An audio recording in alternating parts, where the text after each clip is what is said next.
Is fear driving you in your life? Let's talk about fear today. Do you know what fear is? Fear is what sends good and great ideas to the graveyard of lost dreams. Want some proof? Think about an idea that you've had. Maybe your idea was to lose some weight, but along comes fear, and fear says, do you really want to miss out on eating all those foods you love? Do you want to be eating salads at every meal? Do you really want to miss out on all that deliciousness? Or maybe you have the idea of starting your own company or writing a book or doing something you've always dreamed of doing. But along comes fear. You're too old for that. You don't have the talent for that. Or one of my favorites, everyone's going to laugh at you if you do that. It's like being in a car on your way to some unknown destination and letting fear do all the driving. You know what happens when fear is driving? The trip is downright boring. So freaking boring. And if you're a fan of being bored, hey, no judgment. Then let fear keep driving. But for those of us who crave a little more, who crave just a little bit of spice, let's dig deeper. Why is fear here in the first place? Fear is actually one of the most primal things about us. It is literally hardwired into our DNA to keep us safe. If our ancestors hadn't felt fear, they might have been fearless enough to walk right up and punch a lion in the nose. And let's be real, they would have been eaten on the spot and we wouldn't be here. Come to think of it, maybe some of our ancestors were fearless and did just that. I guess we'll never know, because guess what? They died. No fear means no survival instinct, and I, for one, would never get in a helicopter with a pilot that tells me they are fearless. No chance. That person is going to take some really unnecessary risks, and I don't want to be there for that. Fear is here for a reason. It's like that annoying aunt who always warns you not to touch the hot stove. Necessary? Sure. But do we need to let it run the show? Not at all.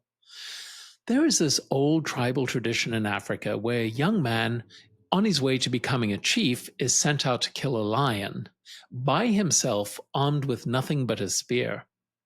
Why do the elders do this? Well, because they know that fear has a purpose, but to be a great chief, you must learn to control it. And that, my friends, takes courage. Fear isn't the enemy here. Fear should be part of our life, like a passenger in a car. A loud one, sure, but necessary. And courage? Well, courage should be the co-pilot. Think about it. What separates the truly great ones among us, the people who do incredible things like Steve Jobs, Oprah Winfrey, Bill Gates, Mother Teresa, Nelson Mandela, the list goes on and on. But how about those ordinary, everyday people? Look around you. The hairstylist who had a vision to get out on their own and start a salon. The person in their 40s who decides to finally go to college and get that degree they've always wanted. The executive who bows out of the rat race to start his own coaching business. It's not that they don't know fear. Oh, they know it all too well, believe me. But they have learned to know fear for what it is, and also to know that there is an antidote to fear, and that's called courage. They know how to put courage in the front seat and let fear sit in the back seat where it belongs. Imagine your life as a car. You're the driver. You need both courage and fear as your passengers, but you decide where they sit. Courage rides shotgun, while fear is buckled up in the back seat. Hands off the wheel, fear.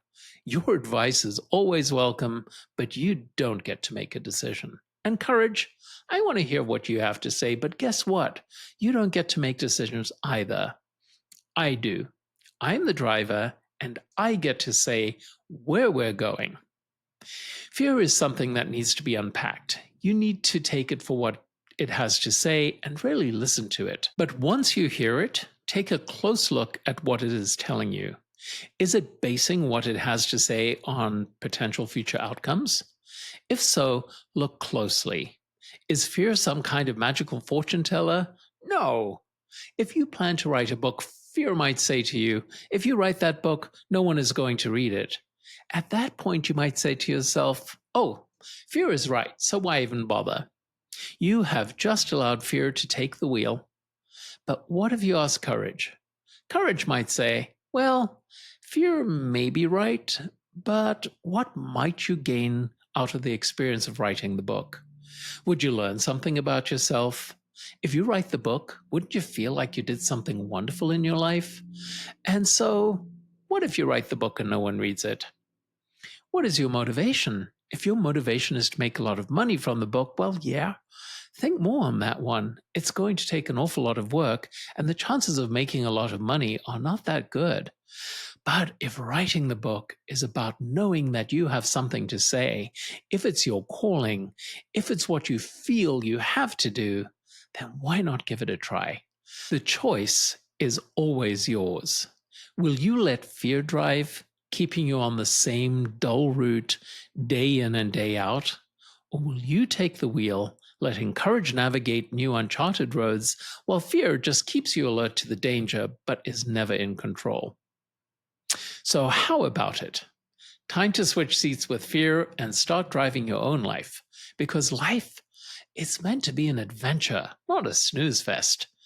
If fear is in the driver's seat, I'm going to invite you to go to my website and book a 30-minute complimentary call with me right now. And together, let's see how we can move old fear to the back of the car where they belong. Don't forget to like, subscribe, and comment here. I want to hear from you. Is fear your driver? Until next time, keep being fabulous, and remember, let fear be a passenger, but you are the driver.